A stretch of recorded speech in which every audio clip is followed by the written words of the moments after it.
song starting, and we are live. Welcome to the Nova Nexus. James, the Idol Smasher, at gmail.com is my email address. Please join the Facebook Nova Nexus page or the Nova Nexus page here on Google Plus. Weekly Thursday night Torah chat, discussion, roundtable, just, you know, good all around handshaking and thorough Torah goodness. We can wallow in all the goodness that is Torah. I have a message here, and I've read this before, but I got another one, so I'm going to read it back here. And this is from the folks over at Ask Noah. Right here it says,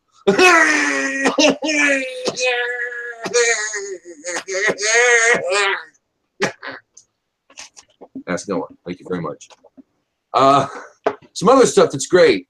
There's some other stuff that's just great. It's a good day to be an American Noah High. I'll tell you that right now. It's a great day to be an American Torah lover because, you know, our president, last week we were talking about this. He mentioned Jerusalem he acknowledged that Jerusalem is the capital of the state of Israel. You know, now it turns out this week we have learned that the United States of America is going to save about $285 million by not giving foreign aid to Palestine. Amazing. Turns out 4 other countries are also going to be moving their embassies to Jerusalem, and many more are talking about it. They're in the works in other countries. So some good stuff there. John is back. I was mentioning that we don't give Palestinians aid. We're going to save a little money next year. That's a good thing. Good. Good. Yeah, like I say, it's a good day to be a Torah lover. Because that kind of stuff just makes my day. You know, it just makes my day. He made the announcement, and a bunch of people didn't like it. And he's like, okay, we're watching it. We'll save ourselves a lot of money. I like that. I don't like foreign policy. I don't like foreign aid at all. I don't believe we should be giving anybody money to do anything. Ever, ever. It's stupid. We could use that money here. Thank you very much. But since we're giving it, at least we can give it to people that don't burn our flag. In countries where they allow people to burn our flag. What are we, stupid or something? So the less money we give to those people who feel the way they do, they're free to feel that way if that's what they want to. But why should we be giving them our money? Why are we funding people like that? If we're gonna be friends with Israel, why do we give more money to our enemies than we do to her? We have 3 times the amount to our enemies. That's insane. And every American should be supportive of Israel because it's about independence. I was talking to the guys earlier before we started to hang out. It was, if you don't like the Palestinian-Israeli conflict, just look at the Israelites like American Indians taking back America and doing something good with it that the Americans weren't doing, if there were such a thing, you know, whatever. That's what's kind of happening over there. These are the real deal. The natives are taking back the land. We should be supportive of that, just on the principle of being an American. Let alone independence. If they say that we are Israel and tried and true and Jerusalem is our capital, what say you? We should say, go for it. Good for you. Happy independence. Live free. You know, love each other. Good luck. Let's trade. Let's make some money. Come on. That's what our attitude should be. You know. Thank you, whoever that is, with your salami or pastrami or whatever it is. We have some classy folks here in the Nexus. Hopefully, I know Rosalie is going to be stopping by, and Joseph and Ari said he might stop in Tuesday. Yeah, we'll see how it goes. I've been bugging him about it anyway. I haven't heard. Invitation is set out, so let's just do this. Power of speech is the topic tonight, y'all.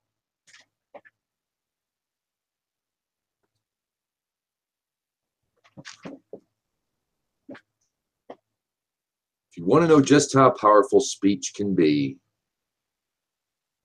consider that God utters existence into being. I think I've mentioned. Basically, he speaks. God speaks, it is so. God says, let there be light. It's so.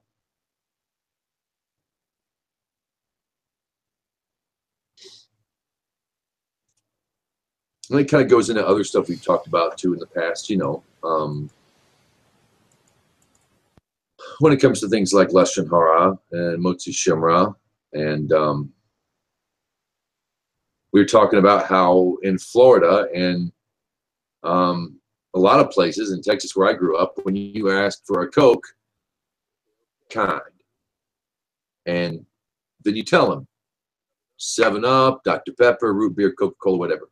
And we were talking about how that's like, or the grip that the Coca-Cola company on the industry, on soft drinks, on soda pop, whatever you call it, whichever soda pop, whatever.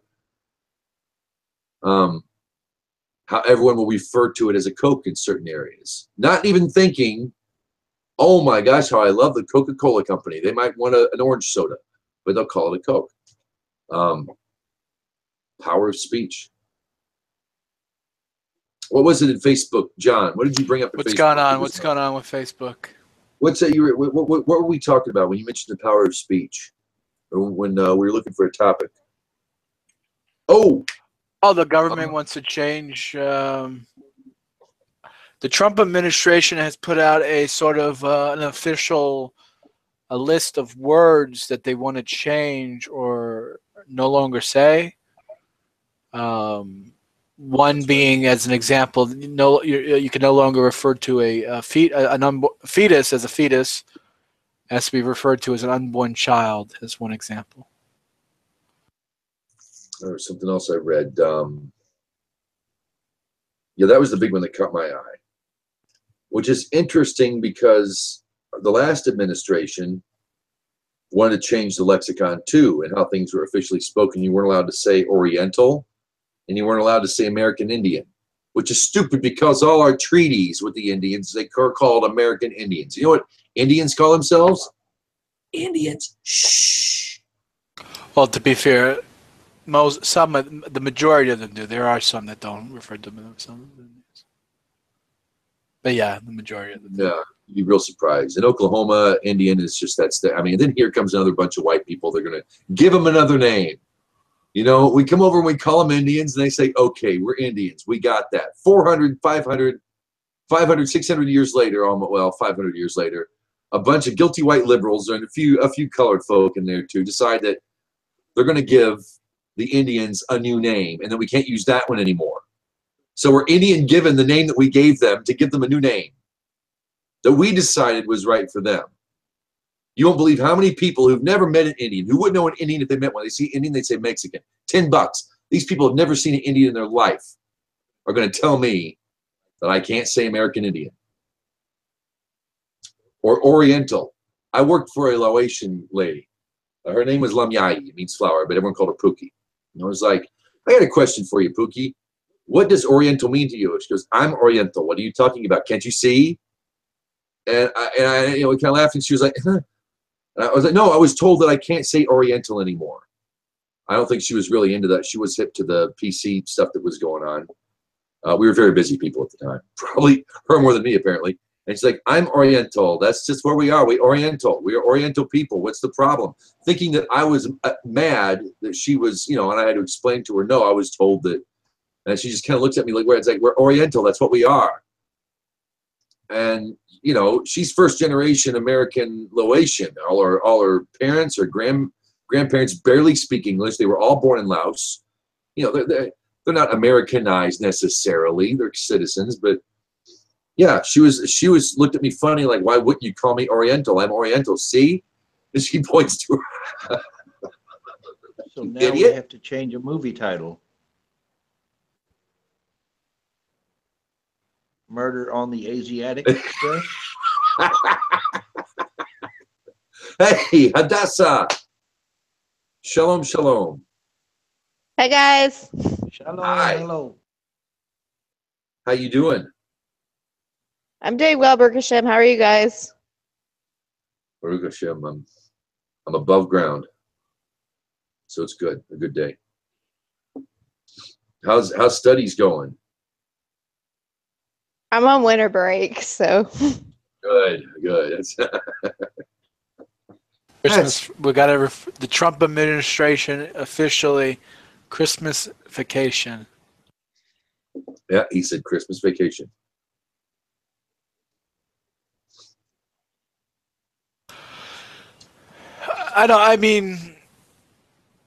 I think it's very important what the words we say. It's very important the things we do.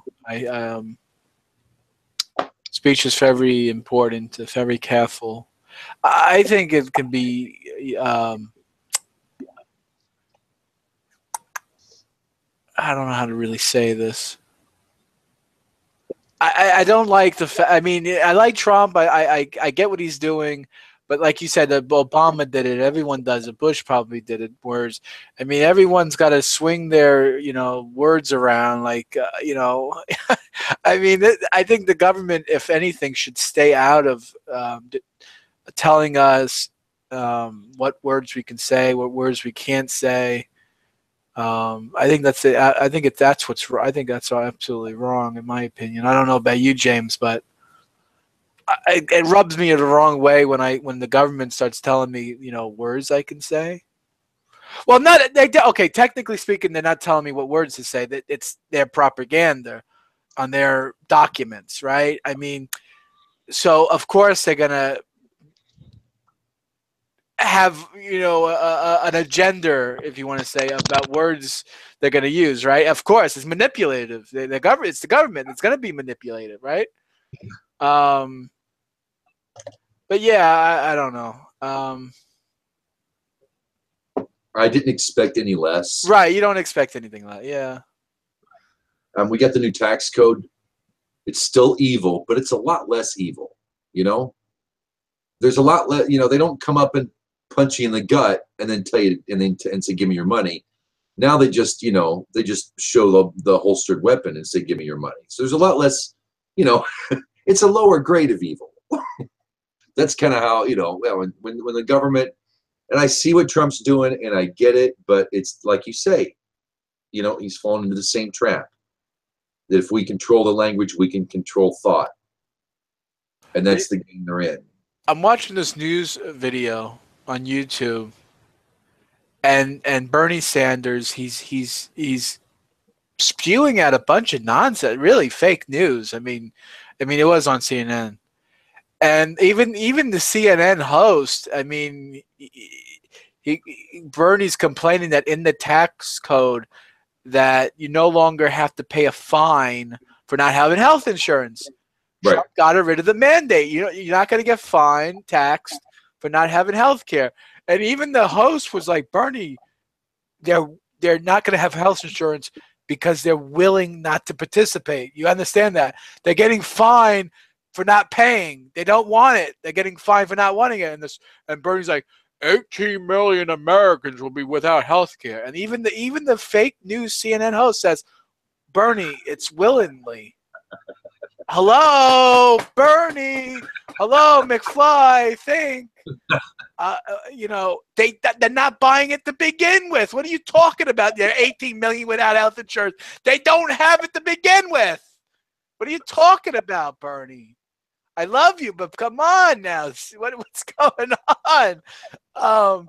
It's just, I don't know. It's something else.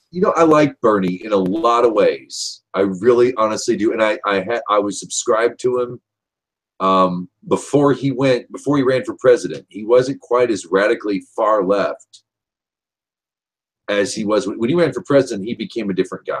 And if this is the real Bernie Sanders, then he did a good job of fooling me because I really liked him. And I still kind of like the guy. But yeah, that it's just not gonna work. I get it. Yes, we should pool our resources, and I think that human beings will do that naturally.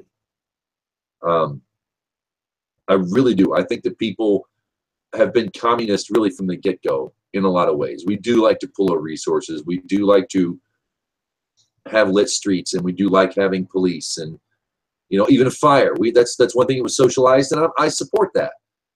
Before you had a fight, before you had to pay a certain fire brigade, and then if you had their crest on your house, they knew that that's our client. We help them.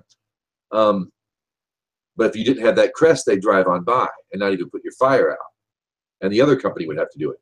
I kind of like that for public safety alone. I kind of like the idea of a socialized fire department. Some things work, but Bernie's just kind of gone crazy, man. People like to use that. I'm very libertarian. I'm not a big fan of government. And don't you realize that so many more millions of people have health care today? I'm like, well, since they're forced to buy it, yeah, of course they're going to have more. You put a gun to their head and said, give us your money or we'll put you in jail and take your house.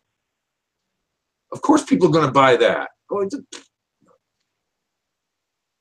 They take the jail over the health care insurance anyway. Because in jail, you get 3 square meals, a cot, and health care. And health care.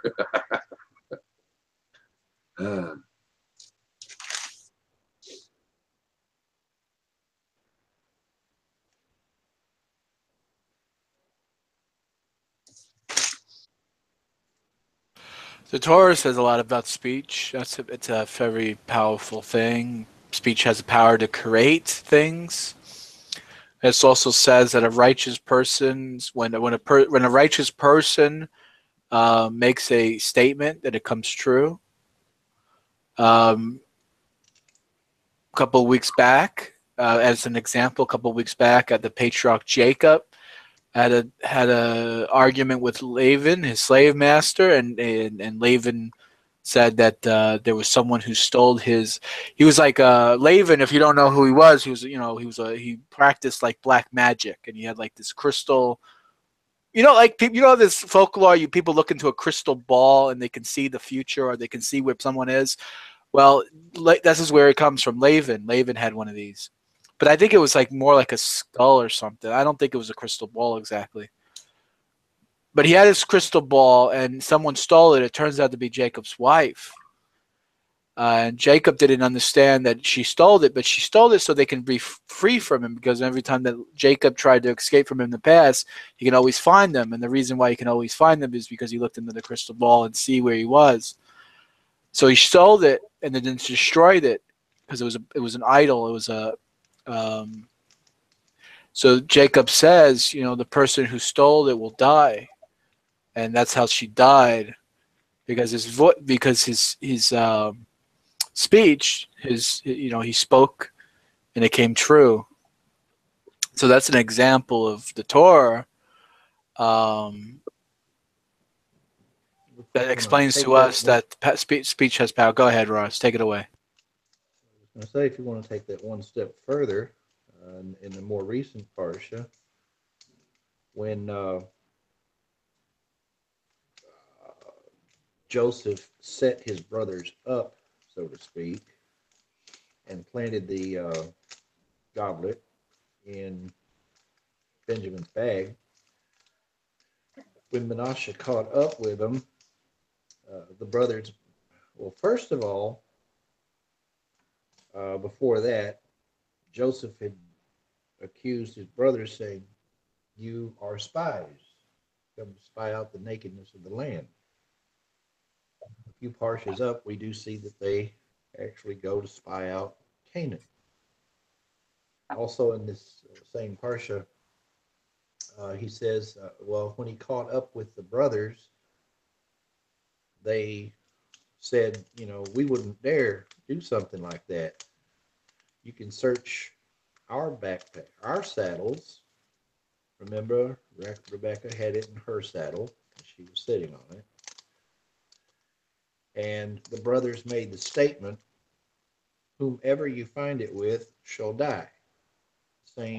Essentially the same thing that Jacob had said to Laban about his idols.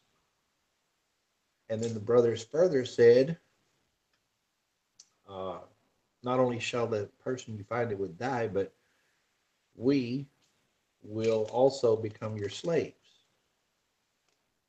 And interestingly enough, they all are taken into slavery eventually.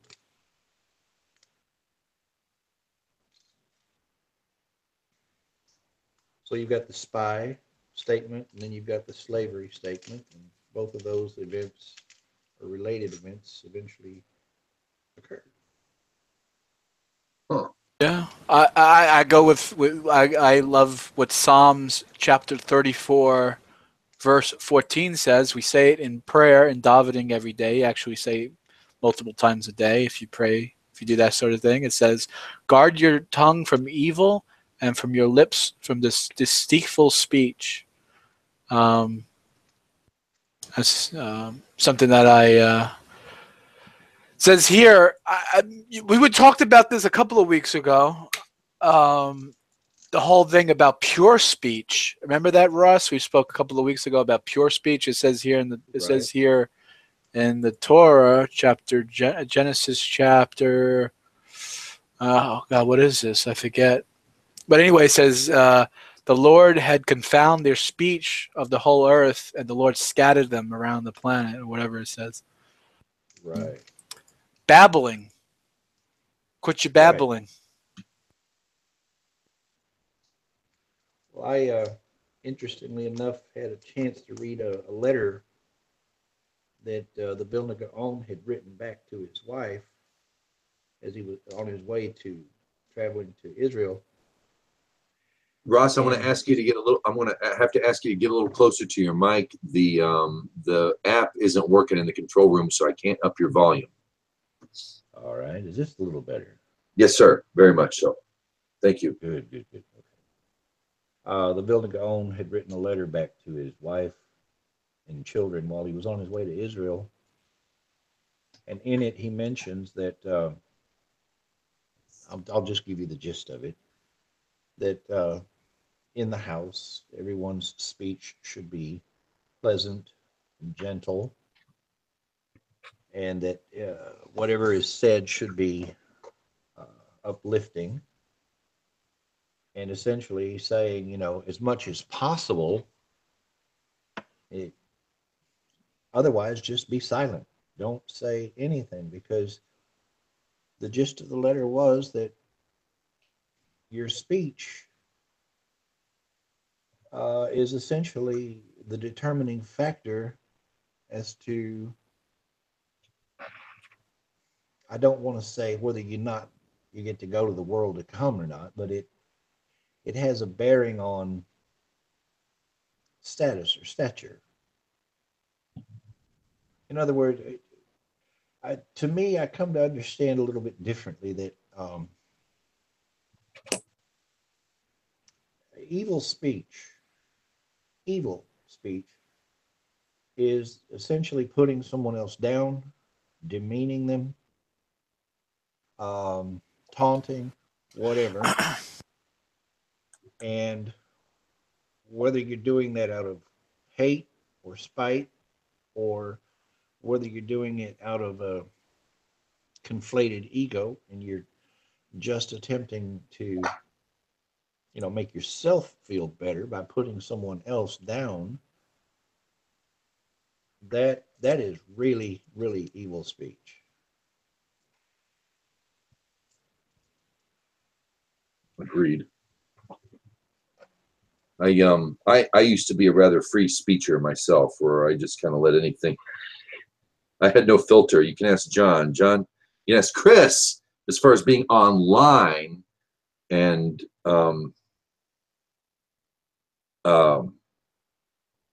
trying to set a good example for anybody, including your children. I had to really do some soul searching as to why I would freely talk smack on people who I think most of humanity would probably understand where I'm coming from. For instance, the Rothschilds. I feel really bad on how much crap I've given that family over the years. I had to, and Ross actually kind of hit something on it. Are we doing it to make ourselves feel better, or to maybe elevate ourselves in our own eyes? And I had to think about that. I've actually, you know, contemplated in that area before. Sorry. That was funny, y'all. Sorry. My 2-year-old was being rather ornery. No, but I had to.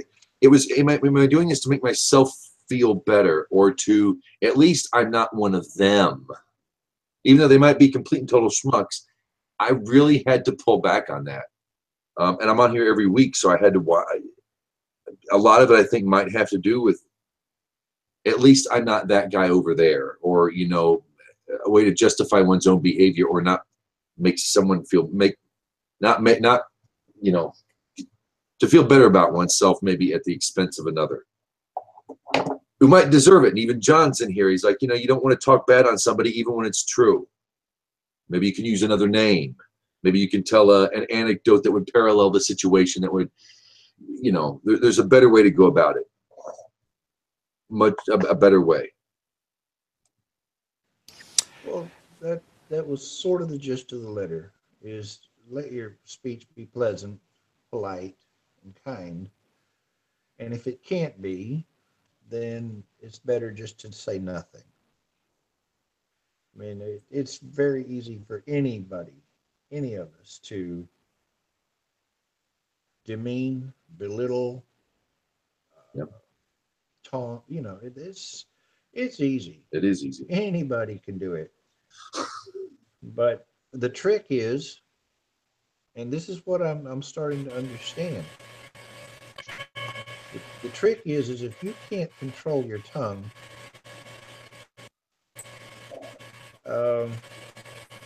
it'll eventually, I'm not going to say it'll control you, but it darn sure will have a bearing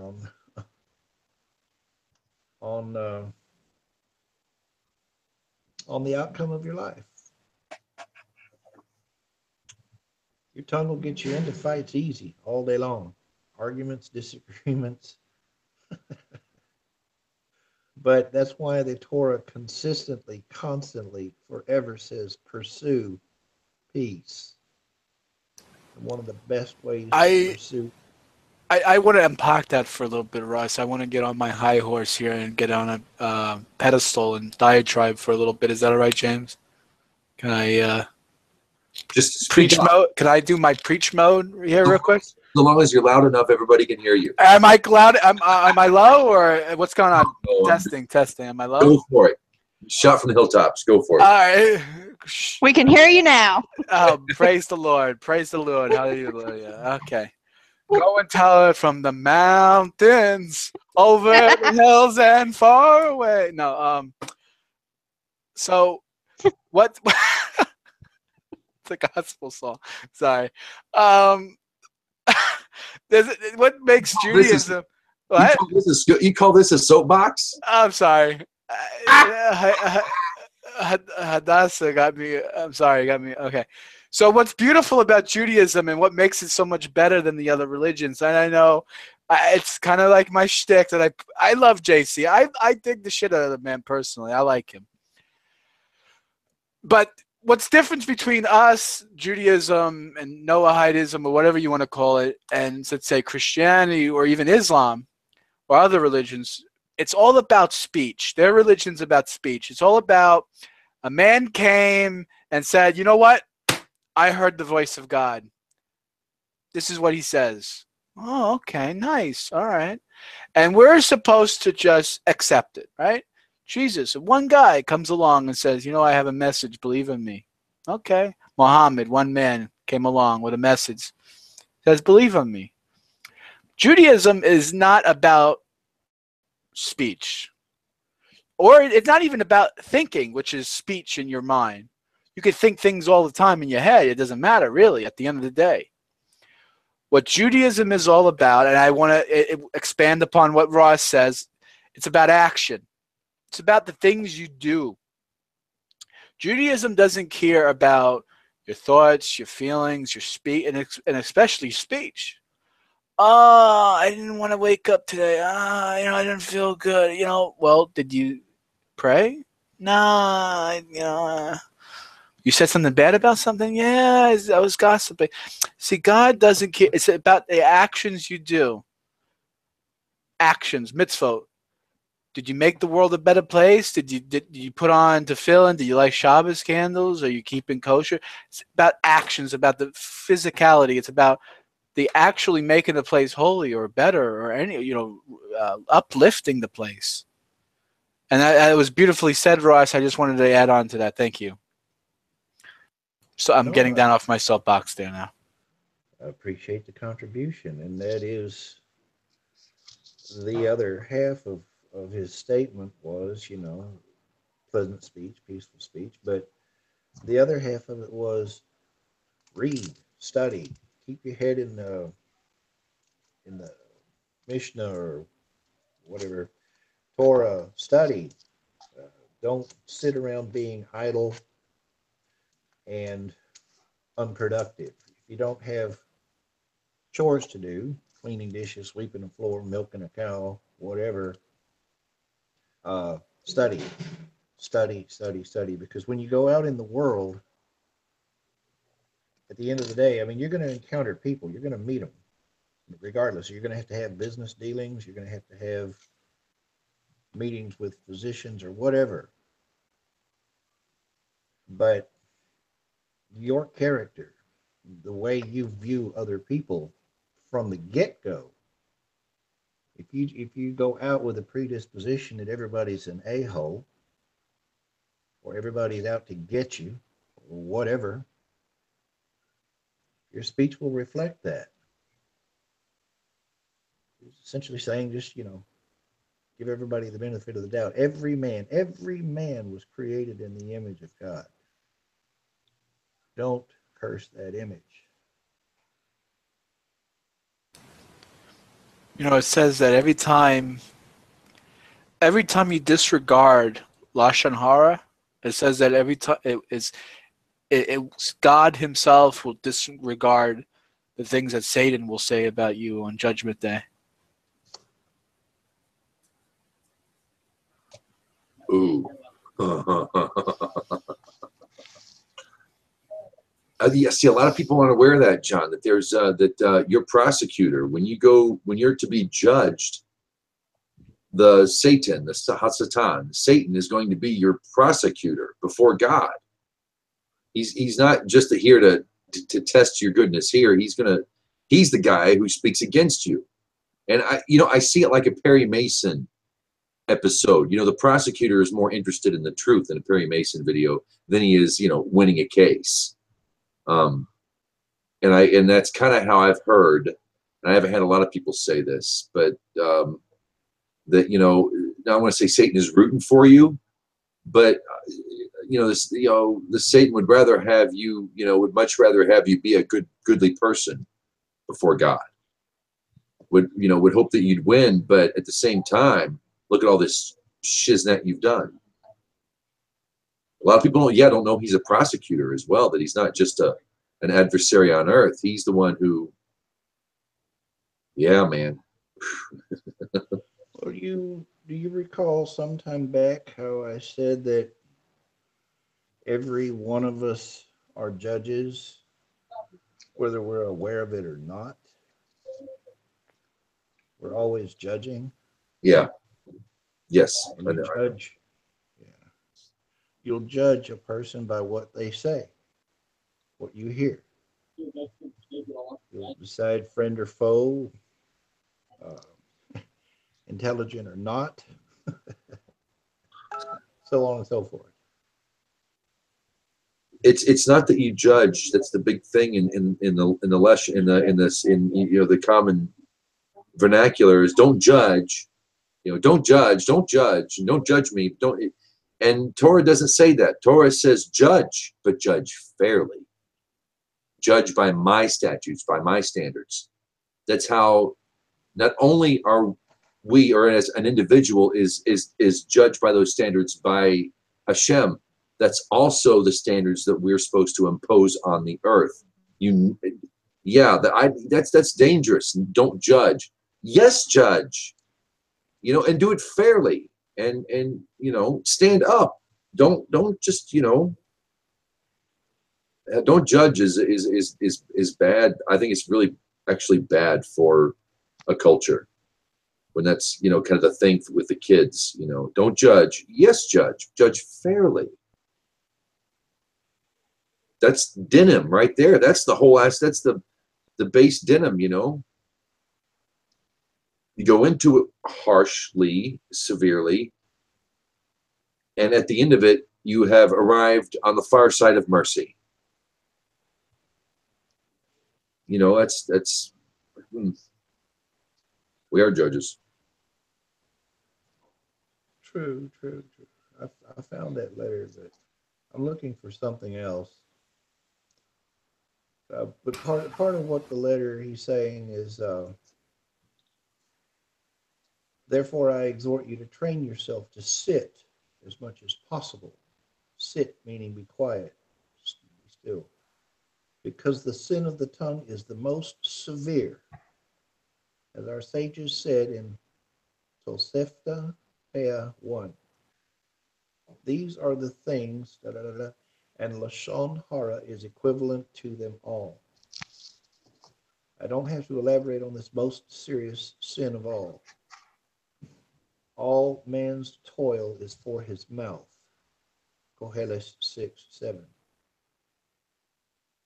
Our sages said that all man's mitzvahs and teachings are not enough to counterbalance what comes out of his mouth.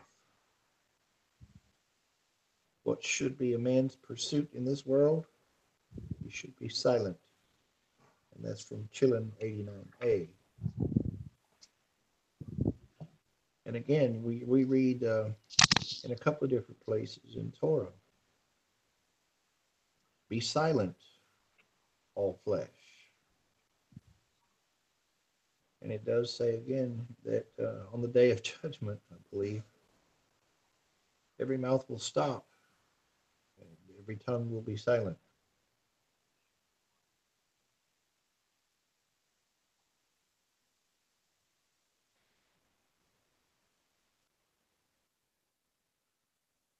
Of course, here in the Nexus, when we're live, silence is not a desired thing. Sometimes we talk. No.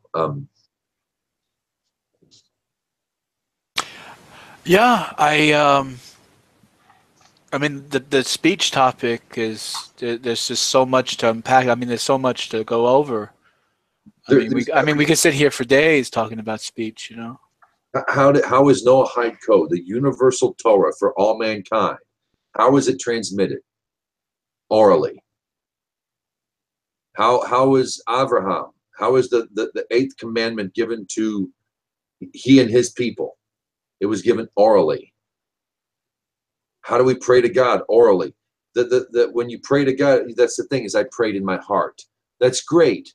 And that's good that you've opened your, I mean, it's good that you open yourself up to God and you're able to think along those levels. But in Judaism, I was always taught, you know, especially when you're in public or at work, you know, you have to make your prayers audible. They have to be audible, but they have to be audible to you. So if I'm at work and I don't want to, Baruch Hashem Adonai, I don't have to, I can say it enough to where I have to hear it, but it has to be audible. Prayer has to be audible in Judaism, unlike most of the Western religions, Christianity and the like, where you can pray in your heart and you can pray in silence. In Judaism, you have to speech it. You gotta make your lips move and they have to make sound. I found what I was looking for. Huh? I found what I was looking for. I think you may enjoy it. Go ahead until you're ready to hear it, though. Yes, or I'm just saying the covenant, and a good chunk of the covenant, which is not written. We've got the written Torah, Baruch Hashem, but we still have an oral Torah that's still being orally transmitted to this day, right now. In some ways, we possibly might be doing some of that. You look at the power. If you want to go mystical Judaism, the whole power are words. That's the power of Judaism. It's of the words. It's everything. Go ahead, Ross. I'm curious now. Go ahead. Or Hadassah, did I hear something from you? Were you gonna say something? No. Oh, I've been waiting to say something for a while, but let Ross go first. All right, Ross, and then Hadassah. Actually, it should be ladies first, but the lady said Ross, and I do not argue with the lady. Go for it, my man. Thank you for your kindness, young lady, and you may take it if you wish. This is from the 13 Midos. Are you familiar with it? I don't think so. What is it again? The 13 Midos. What is that? Who is like you, who pardons iniquity and overlooks transgression? You've heard this. Okay, let me just proceed with it. I know what it is, but You know it? yeah, I mean, we actually read it. It's part of the morning prayers. If you actually read the whole entire Puska de Zimra, I think it's somewhere in there. Okay, well, this kind of breaks it down just a little bit. Who is like you is the first midot. And the explanation is just as Hashem endures human behavior that is insolent and insulting, and yet gives the person all his needs, so we must be patient, even with people who are unfriendly towards us. The second midot, who pardons iniquity, just as Hashem refuses to allow the destructive angels to harm those who have sinned, so we must be tolerant and not try to take revenge on those who have hurt us. The third midot, and overlooks transgression, just as Hashem cleanses the sinner, although Hashem had no part in his sin, so too we must look to correct wrongs and damage, even if caused by other people. The fourth midot, for the remnant of his heritage, just as Hashem does not want to punish his beloved Yidden, for he is close to them, and this would be like punishing himself. So we must love our fellow Jew and view him as an extension of ourselves. I think this is applicable for all humanity.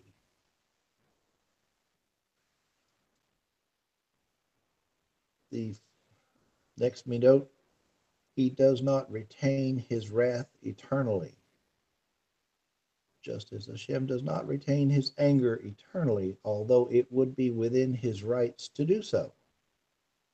So we must keep calm and not get angry, even if we are in the right. For he is eager of kindness, and abundant kindness. Just as Hashem delights in the good aspects of man, even where there are many negative areas in his behavior, so we must look for the good in each person, even if he hurts and provokes you. And truth. Just as Hashem loves the repentant as if he never sinned, so we must help people make amends by showing them kindness and encouragement. Preserver of kindness. Just as Hashem rewards for mitzvot and does not cancel them out against averos, so we must try to remember the good deeds that were done to us and forget the bad. To thousands of generations. Just as Hashem separates the evil from Klal Israel and casts it far, far away to the depth, so we must realize if we see a person suffering, that the sufferer is a worthwhile person being cleansed by Hashem. Forgiver of iniquity.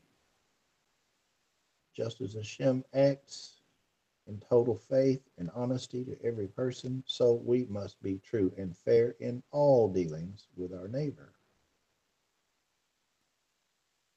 Willful sin. Just as Hashem acts with extra kindness to the righteous, so we must be even more fair and patient when dealing with the learned and pious and error. Just as Hashem helps the undeserving, because he promised our forefathers that he would care for their descendants, so we must remember when dealing with bad people that they are still children of the Avos. and who absolves from days of old, remembers the good a person once did, even if currently he has not done anything praiseworthy. So we must always consider that even the greatest sinner might have previously done good. That's the end of that. And essentially what it's saying is, if you want God to be merciful, you should show mercy. If you want him to give you loving kindness, you should show loving kindness. From God, it wouldn't be right to expect it if you can't demonstrate the same.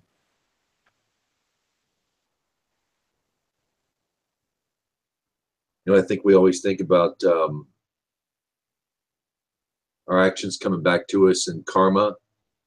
I don't think we really, and this should have been brought up in the Buddhist hangout we did.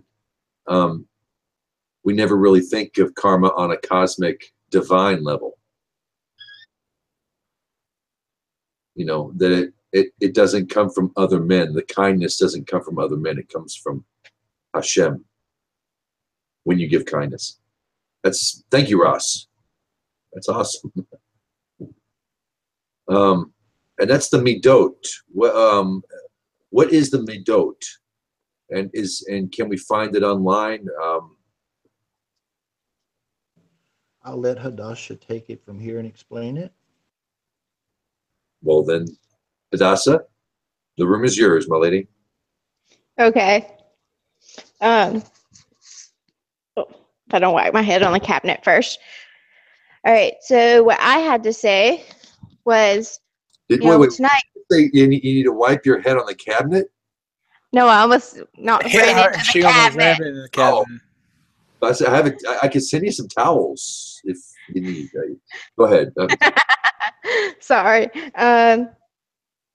But, I know we're talking a lot about speech, but when we talk about Lashon Hara, we have to consider that it's heard as well, and that the person who hears it, according to Chafetz Chaim, is at least as guilty as the person who said it, if not more guilty, because if the person when you try to speak Lashon Hara to someone and no one else will listen, then the Lashon Hara stops. So that puts you responsible for speaking Lashon Hara. For today's Daily Companion, I was skimming over it while you guys were talking about this. The Haftarah Chaim, it really warns against believing a person who speaks Lashon Hara. And he says that many people err when it comes to this halakha. They're careful not to speak Lashon Hara and not to accept it when they hear it from the average person, but they do accept it as fact when they hear it from someone like their father, mother, or spouse, and this is a total error.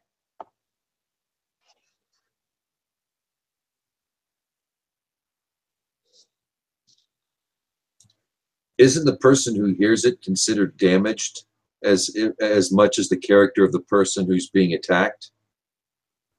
There's actually damage to the person who hears it, not just the reputation and not just you for speaking it. You know what's an interesting point to that, though, James? I think you're getting somewhere, because the Hebrew word for mouth is actually comes from the Hebrew word serrated. Like a serrated knife. Right.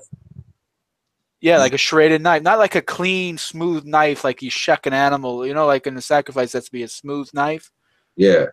But the word comes, but it actually doesn't say that. It says serrated. If you ever think about it, it's damaging. It's not a clean. It cuts through reality. It's not proper. Huh. Right, but when you hear Lashon Hara, you can choose to listen on it, and the next thing you know, they're contributing to it, and the next thing you know, after that, you're spreading it because this is something you believe to be true. Yeah. You know, we have to guard our mouths, but we also have to guard our ears.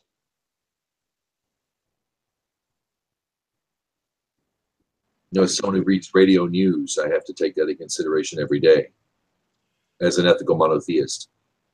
When it's so easy and so common to engage in gossip as news. I honestly go through the extra effort to make sure that what I say on the air, I'm giving facts that people need to hear, and that I'm not getting into that because it's so easy. I can hear an article that's full of facts, and I have to filter so much out because there's so much personal. You know, it's obvious, at least to, you know, a journalist or an announcer, it's obvious what this person's actually trying to say, and they're using these facts in order to push that notion. And if you're in journalism, if you know someone who is, or you're in, you know, broadcast media, I really think what people want is honest journalism. They want the real deal. They don't want this anymore. They don't want to hear the junk. You know, people tune out to news and they don't know what's going on because there's so much junk. There's so much evil speech broadcast to everybody. And I think instinctively, as an American, as Americans, I don't think we don't want that. I know we don't want that anymore. Nobody wants to believe media. Nobody wants to believe journalism anymore because it's been kind of infected. And I think that if we get back on it, you know, if we take the Lashon Hara out of journalism, I think that the Fourth Estate might do better work than it does. Go ahead. I was just going to say, there was years ago by the name of Sergeant Friday, and his favorite line, his most popular line was, "Just the facts, ma'am." As they say, what goes in is what comes out. It's not what a man eats, but what comes out of his mouth that defiles him. Our good friend JC said that. Yep. And he was right. Some good teachings there. Although it does, I mean, technically, I mean, I get what he's saying, but yes, it also does matter what we put in our mouths. Well, like Hadassah says, why would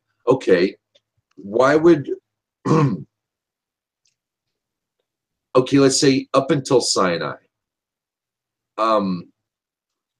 everybody can eat anything we want, okay, pretty much. A human being, a Ben Noach, can eat anything he wants to, okay, as gross as it might seem, he's not faulted for that. Ooh, nice roadkill for dinner tonight. Right, but even Noach, the patriarch of humanity, the greatest prophet of his time that saved the world, wasn't or knew better than to, you know, he knew how to properly slaughter an animal. He knew clean from unclean. Something tells me that he knew better. That's just a nice hint that we get. There's not a lot we have on Noah, but what we have, that's kind of big in my opinion. What was Shem teaching is clean and unclean. Do you think Shem was kosher? We know Abraham was. We know there was a separation of meat and dairy with bread. That's still in kosher law to this day. $10, Jacob and Joseph too. I don't know about when he was in Israel, or excuse me, Egypt, Mitzrayim, but you know, I bet you $10 they were kosher. I'm just. Let me ask you a question, James. All right. They weren't required, but they knew better and did better anyway. That was my point. Go, John. Who's like a really good athlete these days? Like, name me like a good player. Who's a tennis player? The blonde lady. I like her. I like the lady tennis players. That's an athlete. All right. So does lady tennis players have coaches? Probably. And yes. Does these coaches put these blonde ladies on eating regimens and routine exercises? Probably. But does the coach necessarily follow those regimens?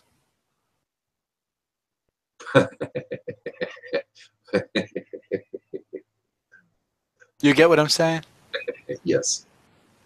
There you go. There's your answer. Noah and Shem and Adam and all these progenitors, they were like coaches. They're not necessarily doing it, but they're doing it for the athletes. Avraham, Yitzhak, Yaakov, they're the athletes. They're the ups. They're the ones. Now they're the, they're the John Waynes and John Wayne was an athlete. Whatever the football guy quarterback's name was, whatever. They're the A-Rods and the Derek Jeters. You know what I'm saying? They're not the They maintained a higher standard, and they weren't required to, but they maintained it anyway.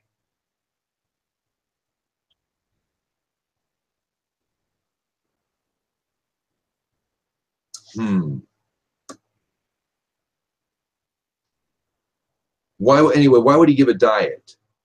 Why is a diet so important? On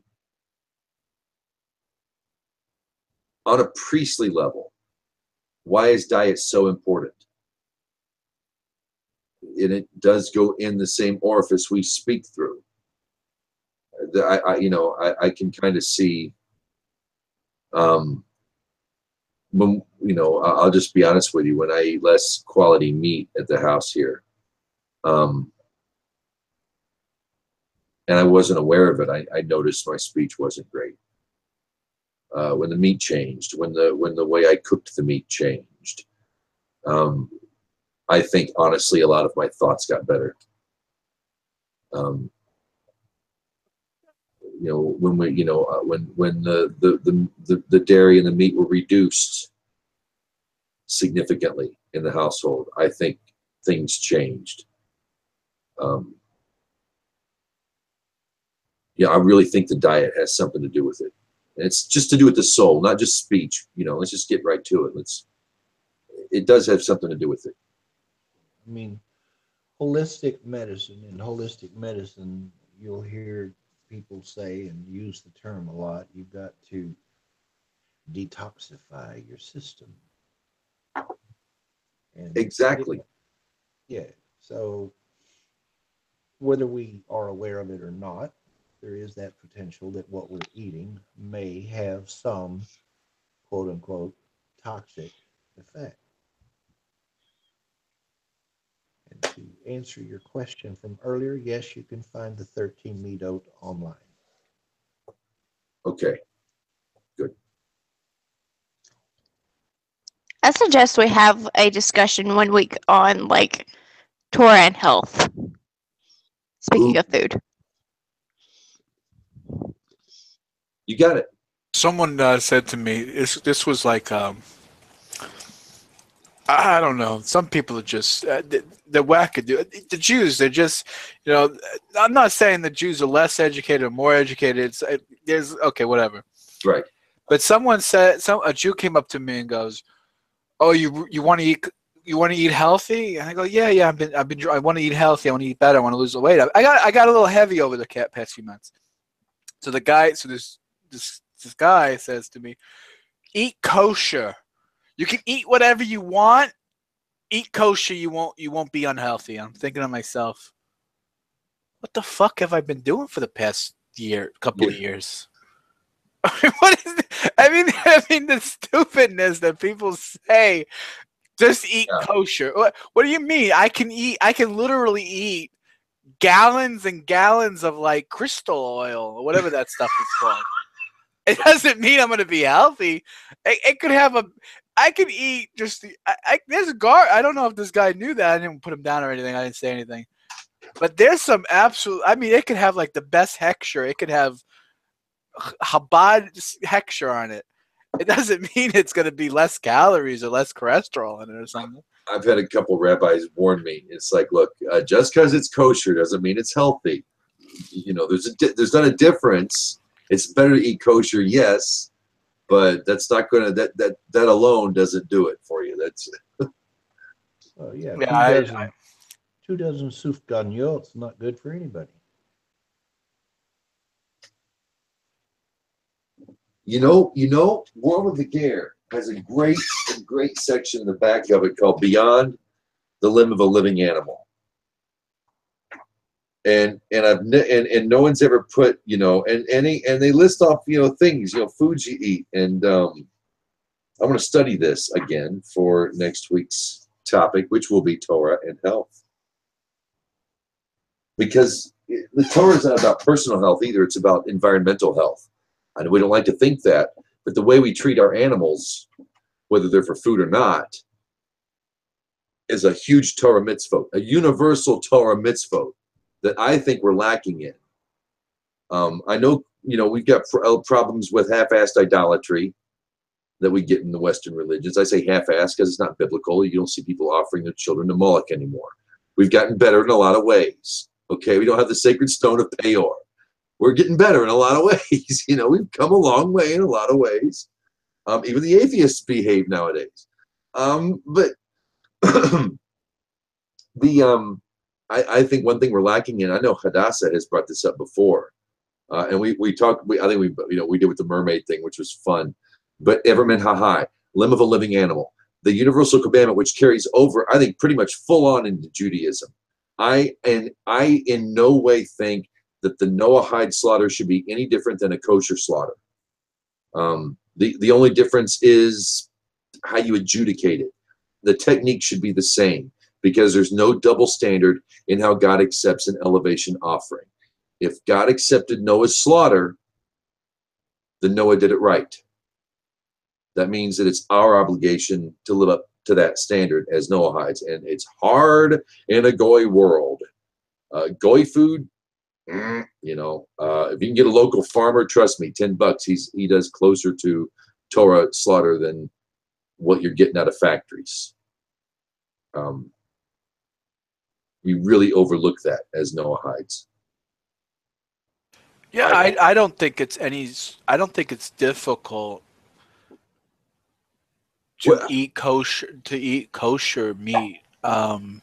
Okay, tell us. If you're there, you're okay. Yeah, dude, clue us in. I'm gonna show people. I know. I mean, I live in New York. I live in the Holy Land. So I mean, there's a glot kosher place mostly everywhere. I mean,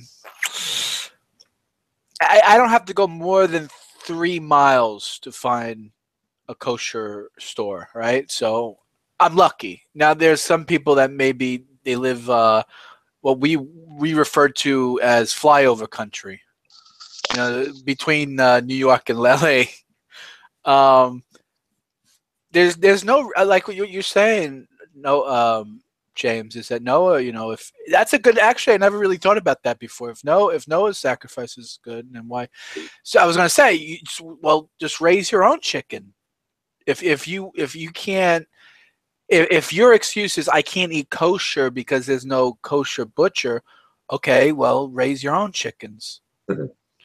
Or go vegan or go vegetarian at least. Well, you would need to eat kosher dairy, but I mean, there's really no excuse. I mean, I don't understand and it's not difficult. I don't think slaughtering your own chickens would be, because then you're your own. You're your own hechsher. If you know the laws and how to do it, then you don't need an overseer. That's what makes it kosher.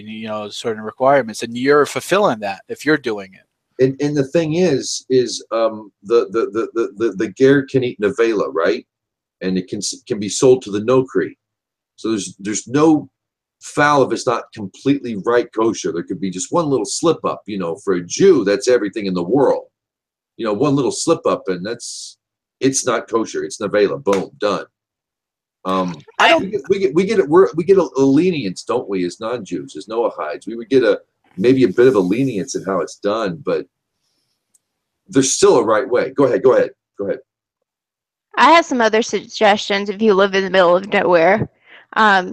Number one is, if there's a mosque, find where their store is, because every Muslim community also has a halal place.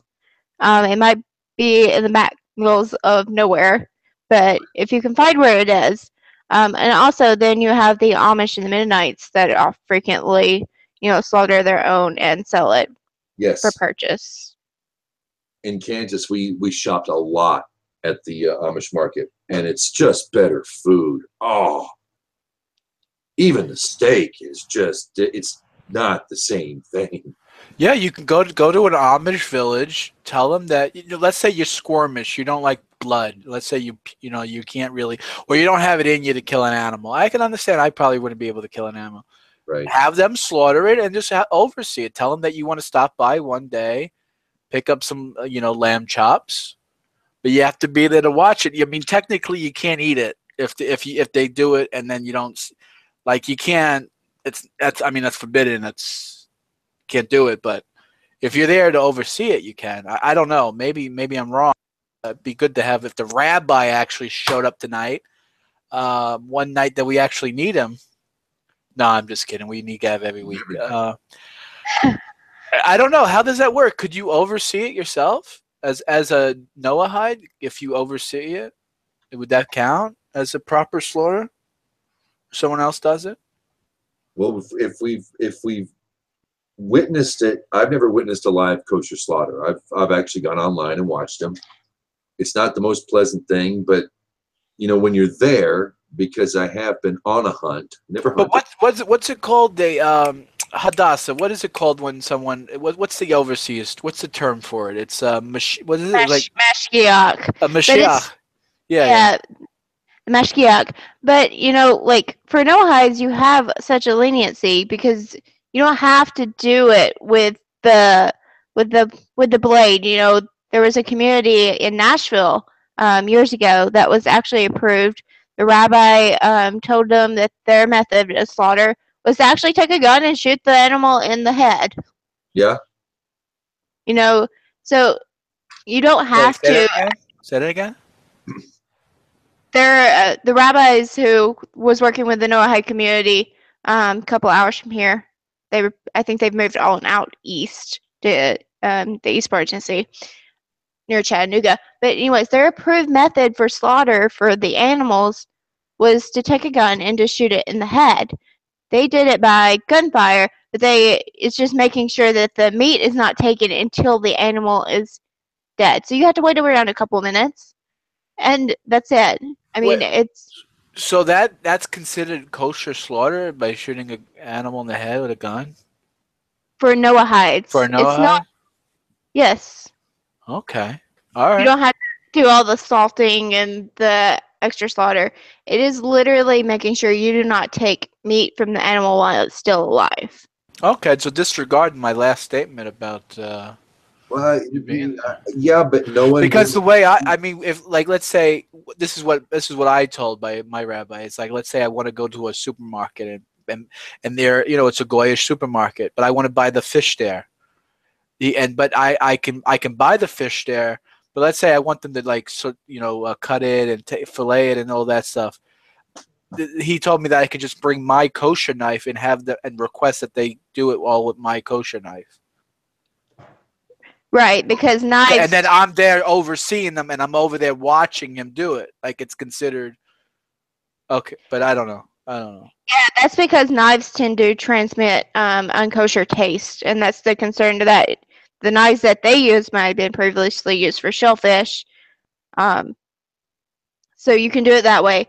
There's also, like, you can take it home and scrape it slightly and wash it off really good if it's something recognizable with skin, especially like salmon or tuna that has the red color.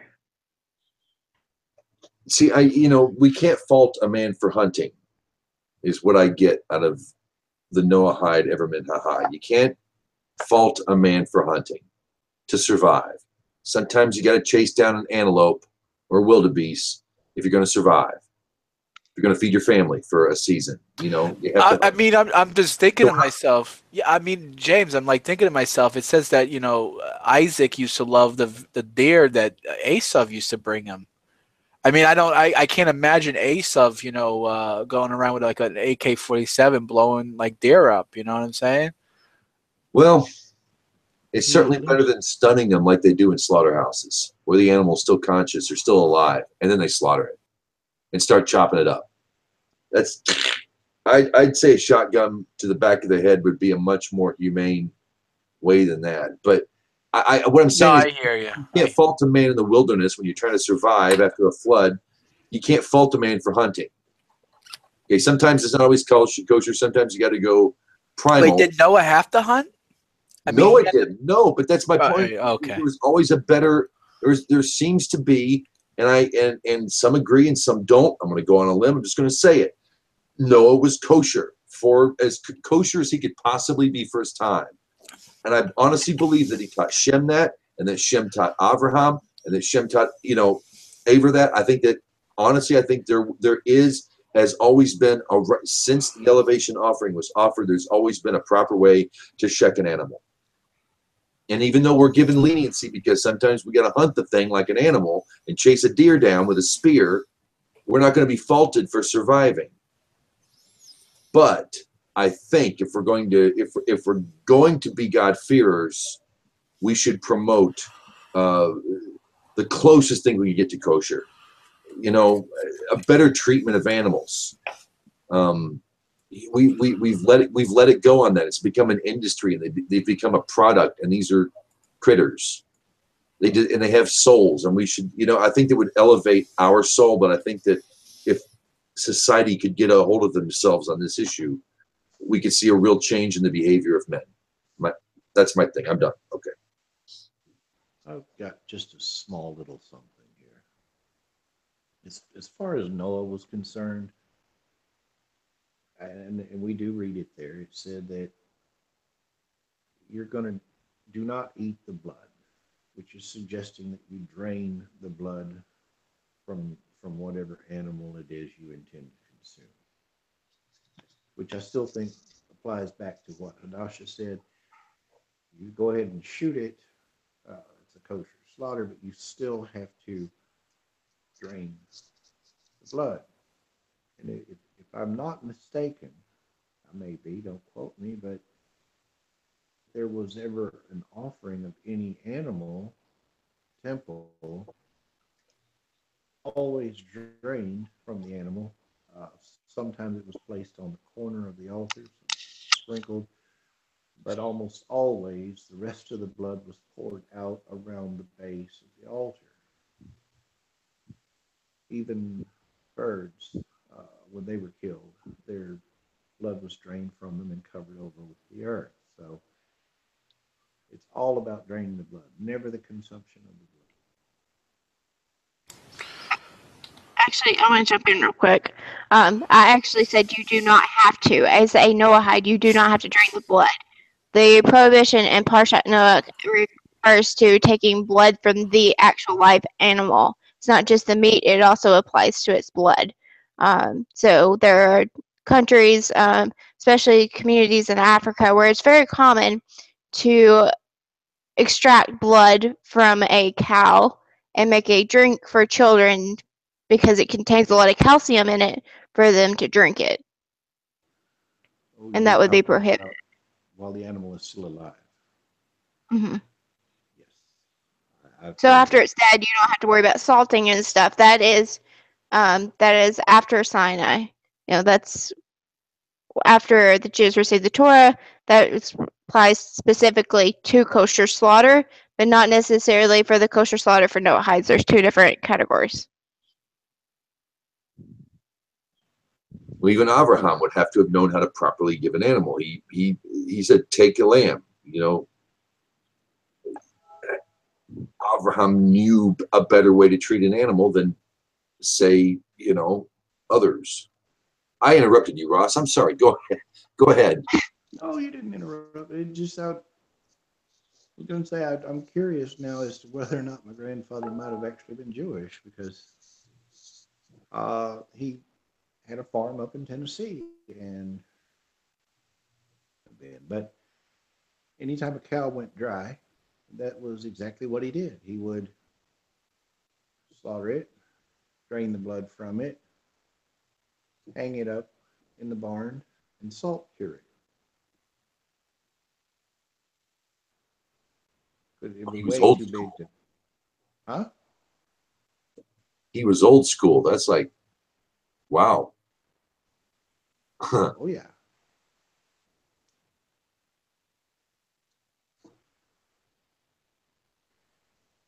But I understood what the salting was all about too. Eventually, I mean, as a kid, I didn't understand it, but as I grew older, I understood what the salting is like. It does several things, multiple. Yeah, I think it not only takes away the blood, but doesn't it like cure it so that it lasts longer than meat? It cures it, and you don't have to freeze it. He can just leave it hanging out in the barn, and it wouldn't go spoil on him. The salt was a preservative. It did draw out the blood, and it also kept flies off. Ah. So salt was a multi-purpose treatment. Okay, I want to get back to our topic here because maybe I can save some of this for next week. John, you were saying earlier that a righteous man's words can come true. Is that what I heard you say? Always, and when a righteous man speaks, his words always comes true. Yes. Okay. You want me to like unpack that? Go ahead. What do you want to say? No, maybe. But what I was saying was, well, what would be some suggestions? What's it like to have the speech of a righteous man?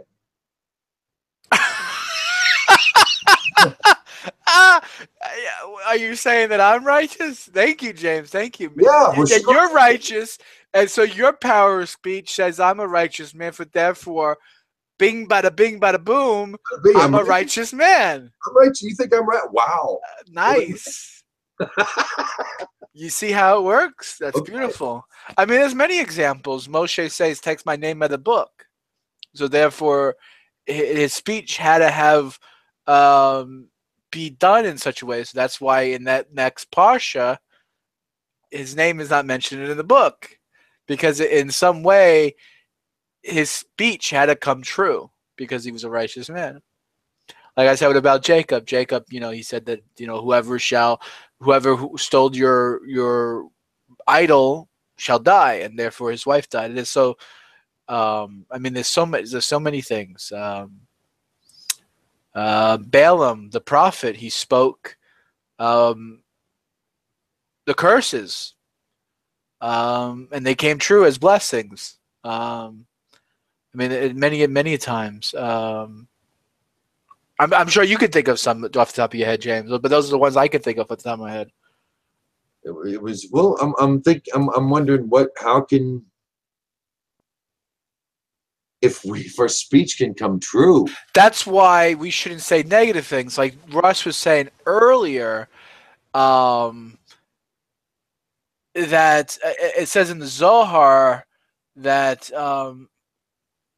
when you speak about a person, when it talks about Lashon Hara, it actually gives power to those qualities that you're highlighting. So if you're saying your Uncle Tuttle is a thief and he's a liar and he cheats people, well then somehow spiritually your words are creating that energy to make him a liar and a thief and et cetera, et cetera.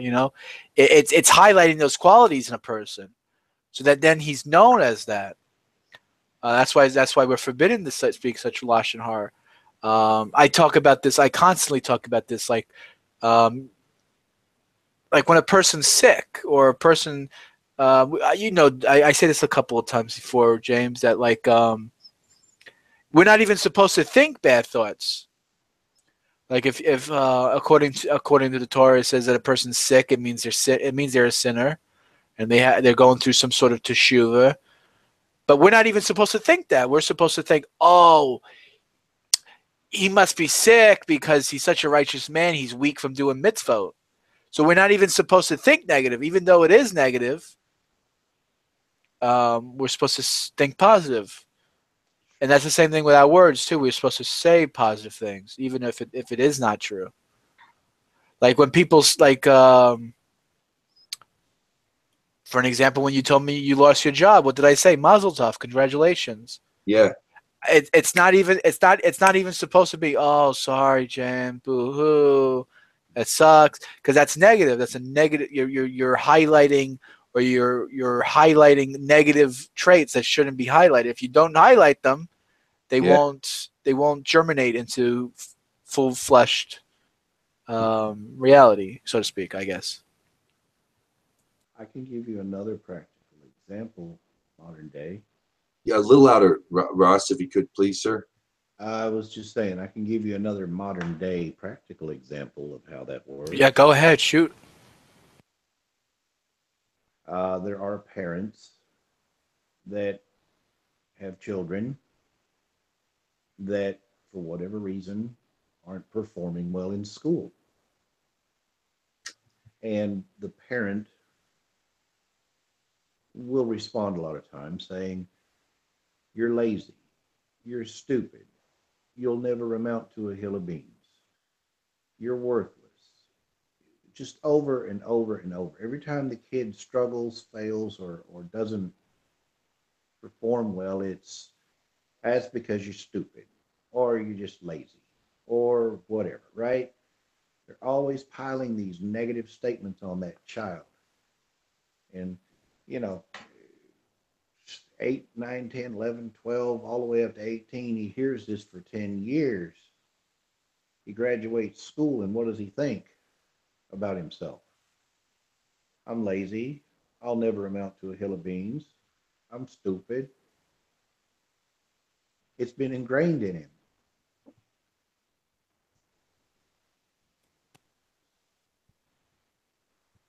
Very good. That's actually real good. That's a great example. You pass it on to your kids. You've essentially killed any self-esteem that he may have, any self-confidence, or any ability whatsoever to have any confidence in himself. He's afraid to try now because all he's ever done his whole life, according to his parents, is fail, fail, fail. You're not good enough. I just want to reiterate something that Ross said earlier, and expand upon that. I'm reading here from the Talmud. It says here, and Yerush Hami Peil, verse 1:1. It says that the sages taught that there are 3 sins for which people are punished in this world and have no share in the world to come: idolatry, forbidden sex, and bloodshed. And it says evil speech is equal to all 3 of them. That's what Ross said earlier in the night. But it also says, to expand upon it, says that the sages also taught that anyone who speaks evil speech, lashon hara, slander, lying, slander, rumors, et cetera, it states that in Psalms chapter 12, verse 5, it says, as it says, by our tongues we shall prevail, with our lips such as evil as ours, who can be our masters? So it says that anyone who speaks evil, or lashon hara, however you want to call it, is considered a heretic. They continue to say that this heretic, this evil speech, this heretic who speaks evil speech, kills 3 people: the person who says it, the person who hears it, and the person it was said, the person that the speech is about. And it goes on to continue. It says in tractate, if I'm pronouncing this right, Arakin chapter 15b, it says the one that it's spoken about dies the most. Ooh. Well, just as a little addition to that, a tag on, okay? Go ahead. I think I've given this example before, right? You're driving in traffic. Obviously, you have a destination. And from out of nowhere, someone cuts in front of you, or you look up in your rearview mirror and they're about 2 inches off your bumper. And immediately you want to think, idiot, jerk, or any number of other nice little words, right? To call them. And you pretty much instantaneously get a little bit upset, you know? Go around, DA, you know? Or what did I do, you know? But you get upset and you're thinking that this person is deliberately being rude to you in some way, shape, form, or fashion. You don't know what you did. It's just 3 inches off your bumper, and then he flies by you like a bat out of you know where, and you're thinking jerk, and any number of other things. But what you didn't realize was that was probably somebody trying to get an individual to an emergency care because they were having a heart attack, or they had a laceration or a broken bone. They weren't just out there picking on you. They were really trying to get somewhere desperately in a hurry. I changed the way I approach people on the road. I'd rather not behave like the way they do sometimes. I used to be a big fan in my youth, in my days of wanting to be a badass, to give the finger, the all-American, you know. And I got to thinking one day, what, you know, is that really the impression you want to leave with them? And I didn't consciously. It just kind of came to me one day when some guy cut me off and was looking straight at me like, "What are you going to do about it?" I give him one of these, you know. And anytime anybody does something stupid on the road, because we're all stupid, we do stupid stuff. Instead of giving the bird, I literally look at him and give him a thumbs up and a big smile as a driver. I figure that's a much more positive thing to leave them with than the finger. And my rabbi made a joke once. He's like, you know, someone was driving by, and it's like, you know, driving like a wild animal, and you know, he pulls down his window and he sticks his middle finger at him. And my rabbi says, you know, what a wonderful man. He was reminding me to put on tefillin today.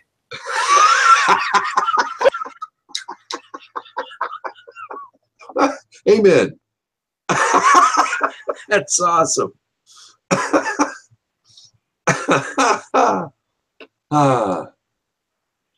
Shalom, Thomas. How you doing, sir? Shalom. Welcome to the room, Thomas. You know what I find interesting is that the blessings and the curses go hand in hand. Like the cure and the punishment are like one and the same. Yep. Like for example, like when Miriam said Lashon Hara, what happened to her? She got leprosy, right? That's right. And what did she had to do? She had to stay outside of the camp for 7 days. Right? So it was one and the same. Why are you standing outside of the camp for 7 days? There's no one around to speak bad things about. Get it? So it's like the punishment is the cure, and you know what I'm saying? It's all together. Today's topic of the hangout, Tom, is the power of speech and Torah. So that's what we're talking about. Yeah, I'm just going to listen. Listen in. What it equates to, in my way of thinking, is the Lashon Hara is venom. And if you're the snake that's, you know, spitting out the venom, you're poisonous. But the anti-venom is always from the venom. I mean, apologies might smooth things over, but it's never going to rectify the situation completely. Ever. I'm sorry doesn't take away the memory. You know what I'm saying? The damage is done, and the memory is the stain.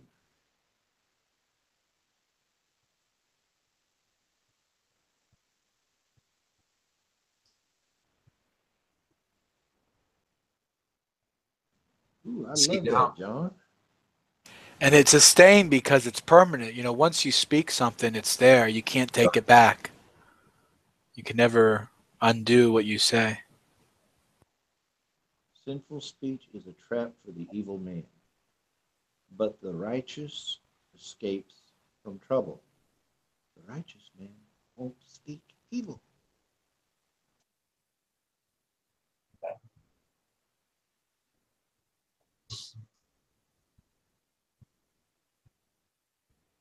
you know, it's something. I'm going to be chewing on this for a couple of weeks now, y'all. To the words of a righteous man come true. See, now now I'm going to be going through a list of stuff that I can say that I want to happen in the world. And this is weird because this this combats the old school, almost psychopathic tendency, burn them all mentality that I had. Almost apathetic, And if I really want, do I really want all the lawyers to die? No, I don't want all the lawyers to die. Deep in my heart, but I still sympathize with Shakespeare's "kill all the lawyers." So do I speak about killing lawyers, or do I speak about lawyers becoming honorable men? Do I reframe it? Yeah. Yeah, that for me. When it comes to my species, when it comes to the world, that's probably one of my biggest challenges in how I speak to God. I really have a hard time formulating what I want for my species in a realistic, logical manner and be able to present that to God. I know God knows what I'm thinking, knows what I'm feeling. I know He knows what I'm trying to get to, but He's not going to give me any credence until I can get it through to Him, or at least that's what I've been told. When it comes to prayer. That's a challenge for me, I think it'd be a challenge for a lot of people. It takes a positive twist, a much more broad, positive mind. Not that I don't have that, but I need to, and I would hope that others would maybe aspire to the same thing. I know I'm not the only one in this boat. No, I hear you. That's exactly what I read earlier. Before you're deemed a heretic. Yeah, You're deemed a rasha, a wicked person for lashon hara, for rumors, lies, and slander. Because at the end of the day, our God, Hashem, our Lord, is a God of emes, is a God of truth. So if God's a God of truth, then and you speaking lies, how can you be a man of lies and believe in a man of truth? Yeah, God of truth. You get what I'm saying? It's like the biggest form of heresy. It's you're the biggest you're a hypocrite and a hypocrite, right? I like that. I don't know. Go. yeah. What are you gonna say, Dan James? What can we say to make the world a better place? What can we if we can be righteous people, if I can be a righteous human being, or if I could aspire for righteous speech, what would it sound like? What more could I say? If indeed, because I keep the Noahide code, and I've been told, righteous among the nations, I never liked that. I never liked being called that. But it makes me want to be one now, because it gives me the power to make the world, what can we say? How can I be out and about my day? And maybe when I see the guy who's passing, I hope you get where you're going safely. And I hope that those around you don't wreck because of you. The things That's exactly what I do. I say a little prayer, or used to when I was driving to and from work. We all have a destination that we're trying to get to safely and in a timely fashion. May we please all arrive safely and peacefully. I started praying that instead of The traveler's prayer. Yeah, that's good. And on another related note, the verse that says, beating your swords into plowshares. To me, the way that the wisdom behind that is saying the tongue is your sword. Yeah. And if that sword is to do battle, then and that's generally what really is just too easy to do. You can slash real quick, right? But the thought of beating that sword, that's suggesting it takes a conscious effort to transform that sword into a plowshare. You're no longer fighting, but the plowshare says, I've joined with you. I'm siding with you, and we're going to plow this together. We're going to work this out together rather than fight over it.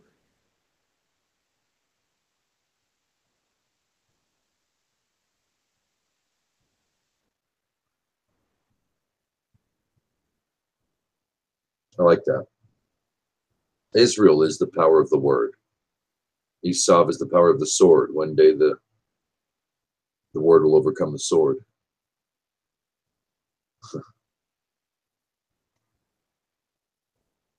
What words does Israel speak? The words of God.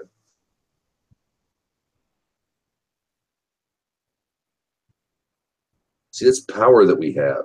That's power the average man has if they want it. Well, the Torah does say, too, the power of life and death is in the tongue. Is in the what? Is in the tongue. Are you creating or are you killing? Are you sustaining life and blessing? Or are you out there cursing and calling someone a liar, a cheat, a crook, whatever?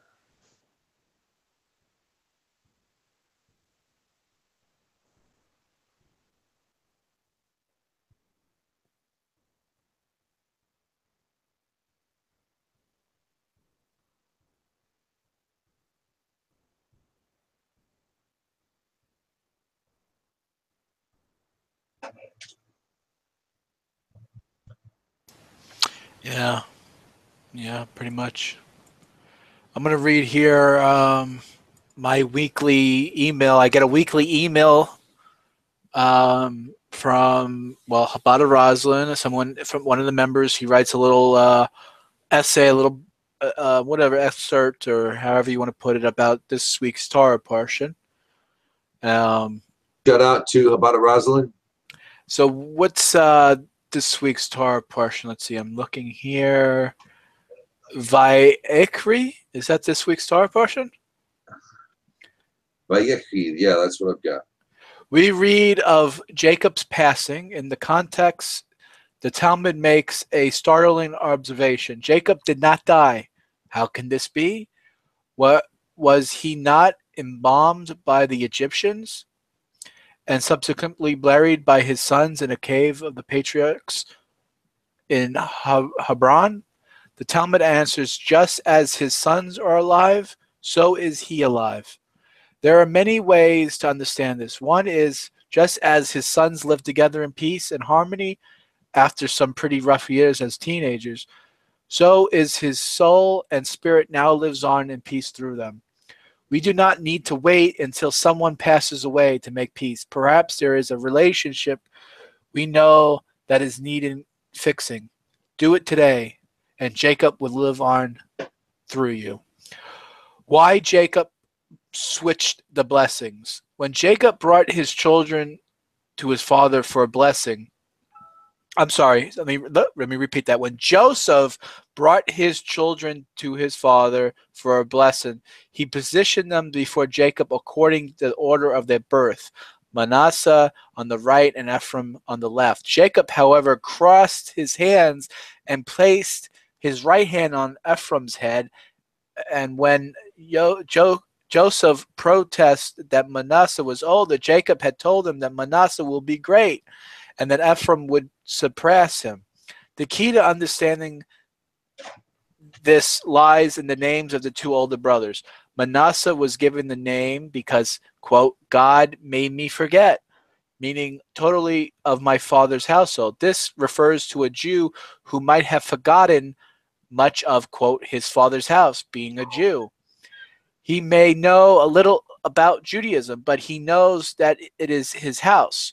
He may not belong in the land that he lives, Ephraim was given the name, quote, God made me fruitful in the land of my oppression, of my oppressors, meaning he is conscious of living in the quote, the lands of the oppressors, because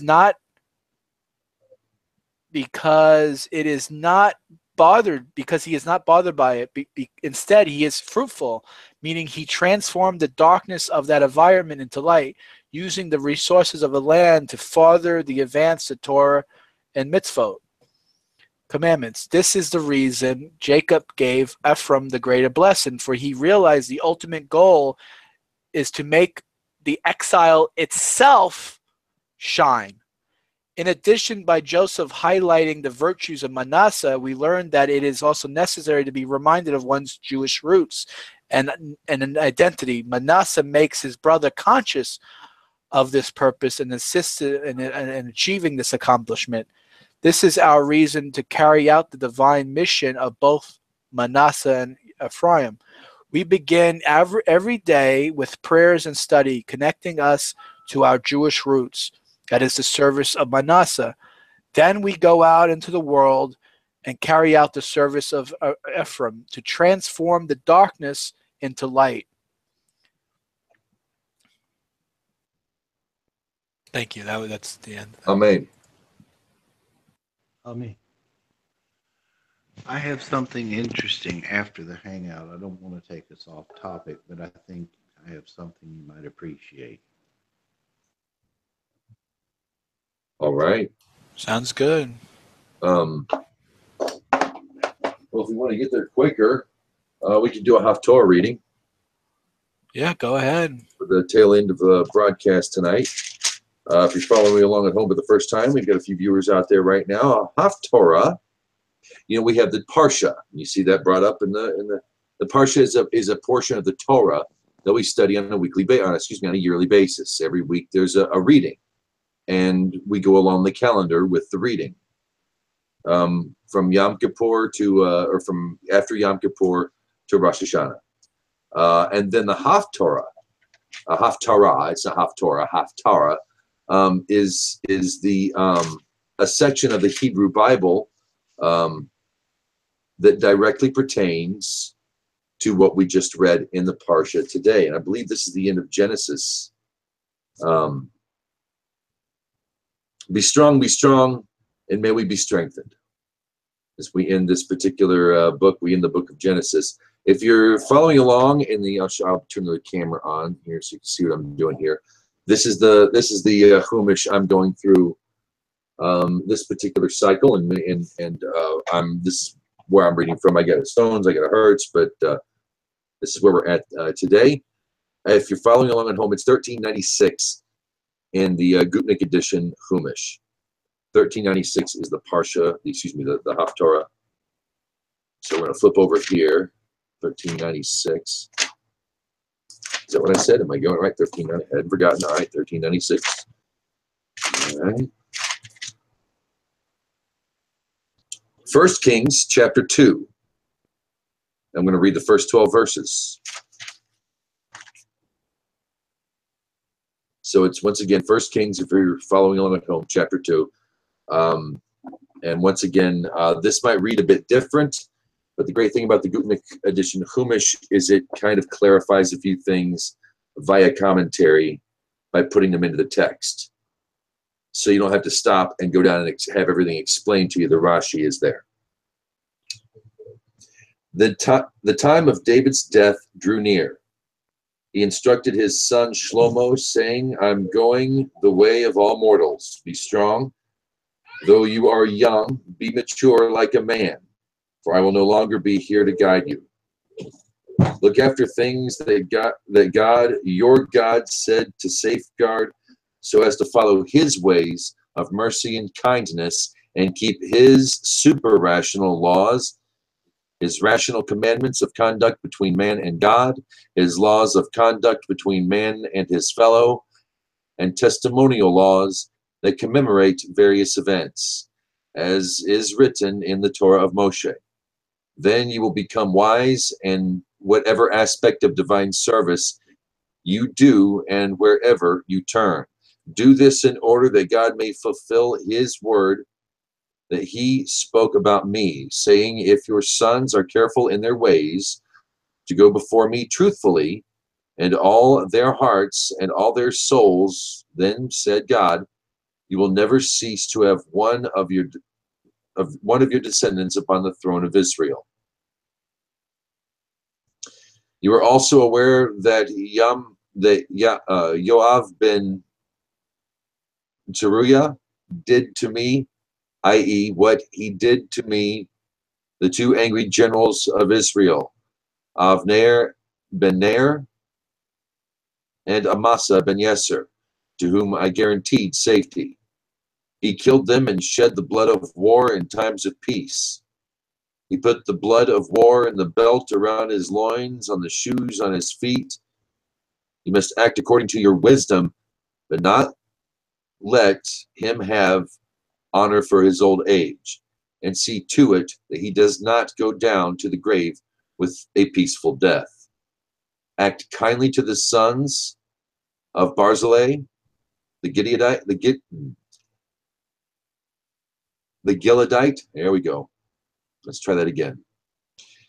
Act kindly to the sons of Barzillai, the Gileadite, aside from letting them be among those who eat at your table, for that is precisely how they assisted me when I was fleeing from your brother Avshalom. Now Shimi ben Gera of the tribe of Benjamin from Bechurim, who taught you Torah, cursed me bitterly on that day. I went to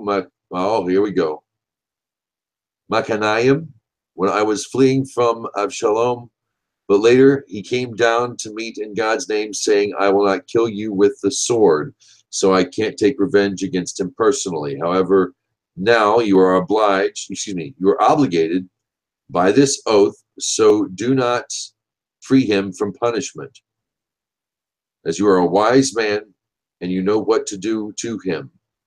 But don't let him have honor for his old age, and see to it as he goes down to the grave with a bloody death. David then lay with his fathers, and was buried in the city of David. David reigned over Israel for a total of 40 years.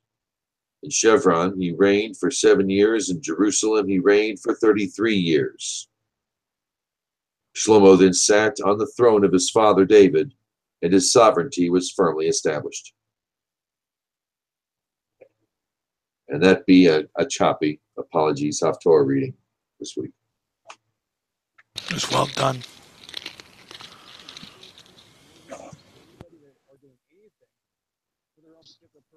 Anybody have anything to add before we stop the live broadcast this evening? We lost everybody on that. We had a few people watching, and they all lost it when I was reading. That's typical. I thought it was a pretty good hangout. We hit a lot of good points, I think. Agreed. Absolutely agreed. I think we also put in Neil into the coffin of saying nasty things.